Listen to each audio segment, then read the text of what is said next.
Assalamualaikum warahmatullahi wabarakatuh. Saya Niko, saya salah satu masyarakat yang terdampak secara ekonomi oleh virus corona ini.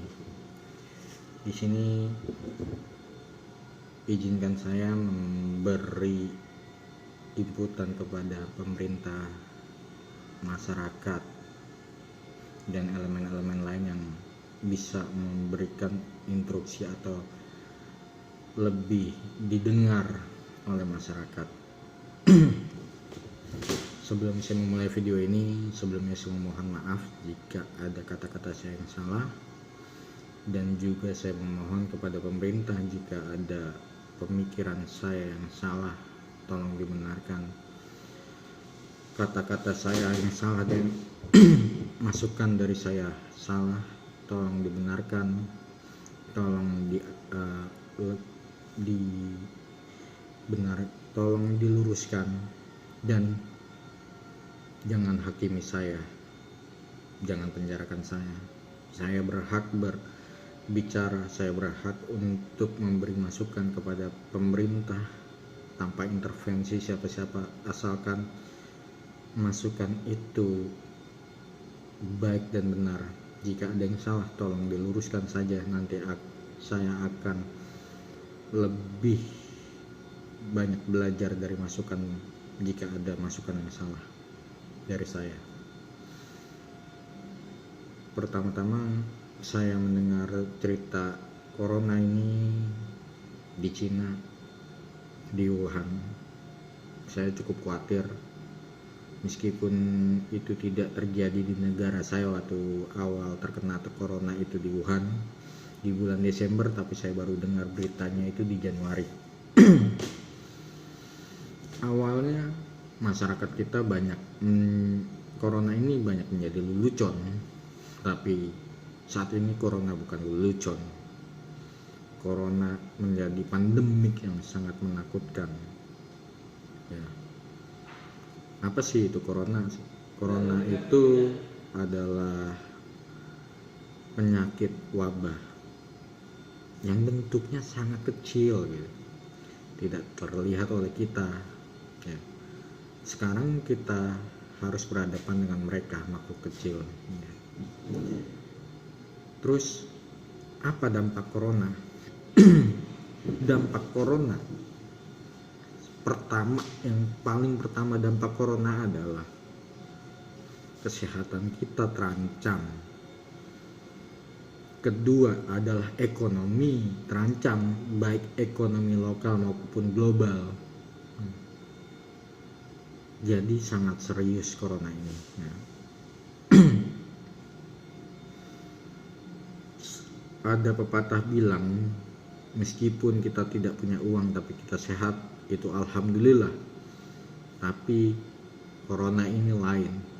Sudah kita tidak punya uang, bisa juga kita terancam kesehatannya.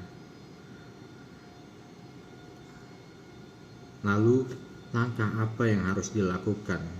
Menurut saya langkah yang harus saya lakukan adalah mengikuti regulasi yang dianjurkan pemerintah, social distancing, menjaga kebersihan, menjaga kesehatan ya. Tapi nggak hanya dari saya, nggak hanya dari himbauan pemerintah, itu harus dilakukan semua elemen masyarakat, semua tak terkecuali.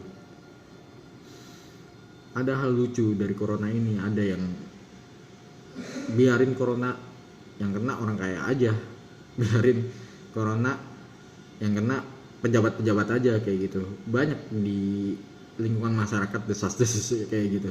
Tapi saya cuma bilang, corona tidak mengenal pejabat, corona tidak mengenal orang kaya, konglomerat, orang miskin.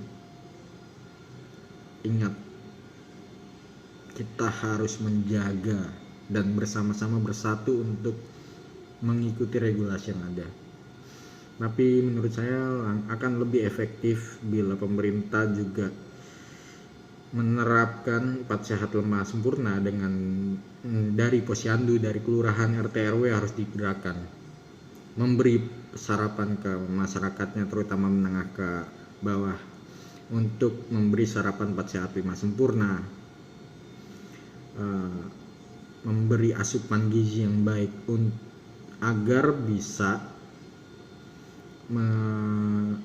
daya tahan tubuh kita kuat, imun kita kuat. Ya.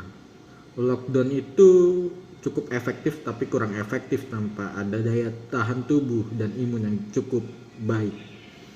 Contoh di Itali, mereka udah lockdown 2 mingguan lebih kalau nggak salah ya. Tapi angka kematian terus naik, terus juga positifnya juga naik terus. Berarti itu tidak efektif gitu. Bagaimana caranya? Pemerintah harus menjaga imun karena dalam waktu 2 minggu ketika kita positif itu masa kritis. Ketika imun kita kuat, diri kita bisa berperang dengan virus itu, insya Allah akan sembuh. Terus langkah yang selanjutnya apa? Berdoa. Kita udah melakukan regulasi ilmiah, sekarang kita harus melakukan regulasi secara keagamaan, secara berdoa dari rumah masing-masing. Siapapun, mau kaya mau miskin, harus berdoa agar virus ini bisa dicabut oleh Allah dari negara kita, dari bumi ini ya. Karena ini itu nggak main-main gitu, nggak cuman sekedar ilmiah aja, tapi ada faktor religiusnya juga. Kita dipaksa harus berdoa, kita harus bersatu. Doa yang bersatu itu pasti dijabah sama Allah. Siapapun, mau kalian tukang mabok, mau kalian tukang jinah, kalau kalian bertobat, akui kesalahan kalian dan berdoa kepada Allah, insya Allah akan dikabulkan.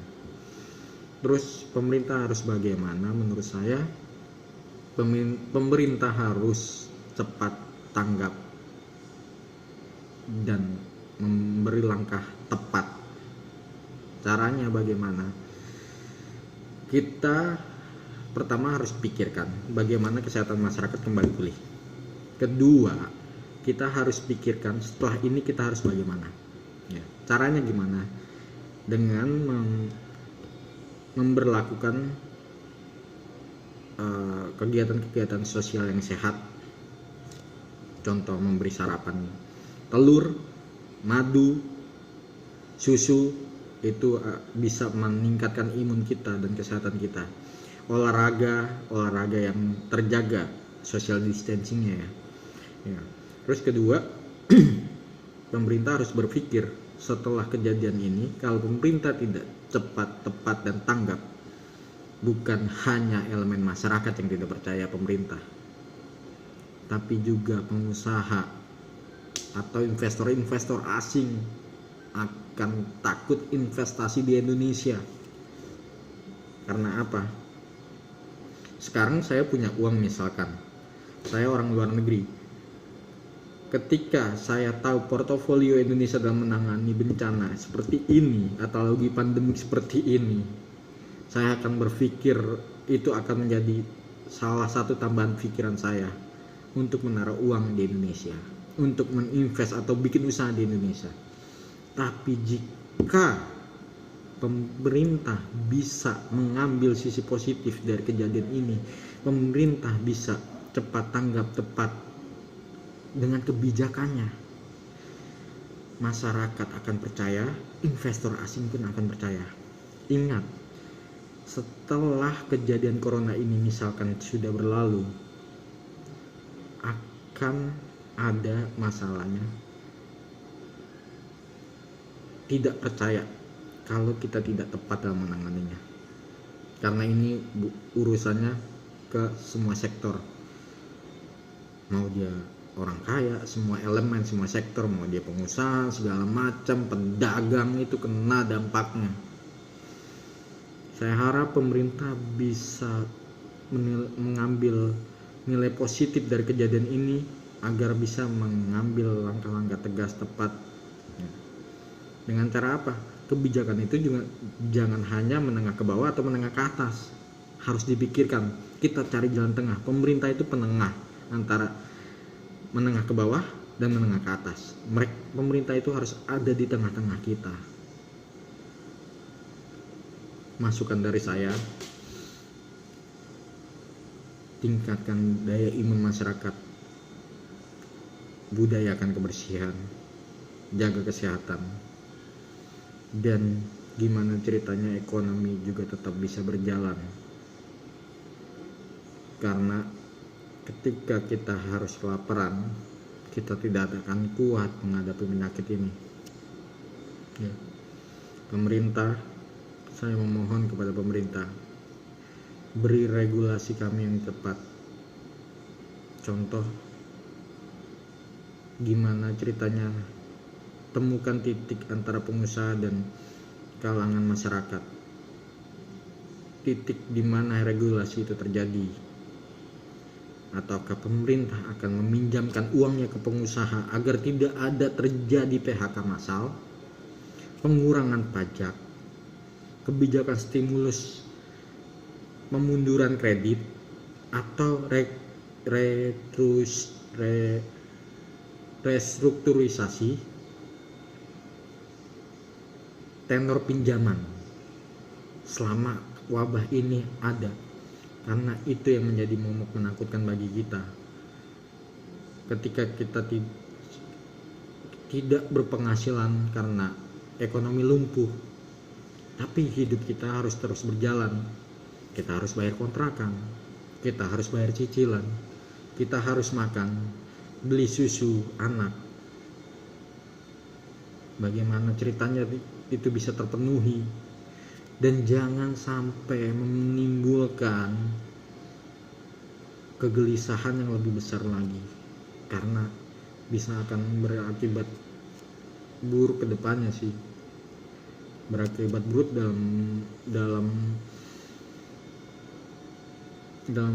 dalam kasus kayak kepercayaan kita akan berkurang. Dalam usaha, dalam bisnis, kepercayaan adalah nomor satu. Dalam bernegara, kepercayaan juga harus nomor satu. Dalam beragama, kepercayaan itu disebut iman, dan iman itu juga nomor satu. Jangan kau korbankan kepercayaan kami kepada pemerintah, karena itu harga yang paling mahal yang harus dibayar pemerintah ketika kami tidak percaya. Sekali lagi, jika ada omongan saya yang salah, jika ada omongan yang saya tidak tepat, tolong agar dijawab atau diluruskan dengan baik dan benar. Jangan penjarakan saya, jangan hakimi saya. Saya hanya ingin menuangkan apa yang ada di benak kepala saya. Saya harus kehilangan omset sekian puluh juta dari usaha saya. Kantor saya harus tutup 2 minggu. Anak istri saya harus di rumah saja. Dan saya harus memikirkan bagaimana hidup saya selanjutnya dan berapa lama pandemik ini akan berakhir. Itu menjadi unek-unek di benak saya. Assalamualaikum warahmatullahi wabarakatuh. Semoga ini bisa menjadi masukan yang baik dan benar. Untuk seluruh masyarakat Indonesia, mari kita bersatu untuk memerangi wabah ini, bukan hanya masyarakat